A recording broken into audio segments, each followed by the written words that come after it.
আপনি সঠিক নিয়ম মেনে আপেল খাচ্ছেন তো?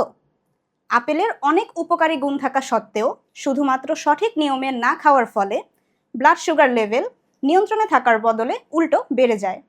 চলুন সঠিক নিয়মগুলো জেনে নিই। প্রথমত, খোসাসহ আপেল খেতে হবে, কেননা আপেলের খোসা বা ছালের মধ্যে রয়েছে প্রচুর পরিমাণে ফাইটোকেমিক্যাল এবং ফাইবার। গোটা আপেল খেতে হবে।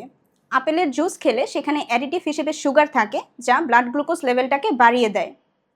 আপেলে প্রায় ফ্যাট নেই বললেই চলে, তাই আপেলের সাথে বাদাম খেলে বাদামের ফ্যাটটা এখানে একটা ব্যালেন্স সৃষ্টি করতে পারে।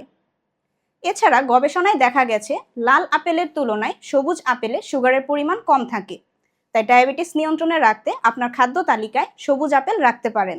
ধন্যবাদ।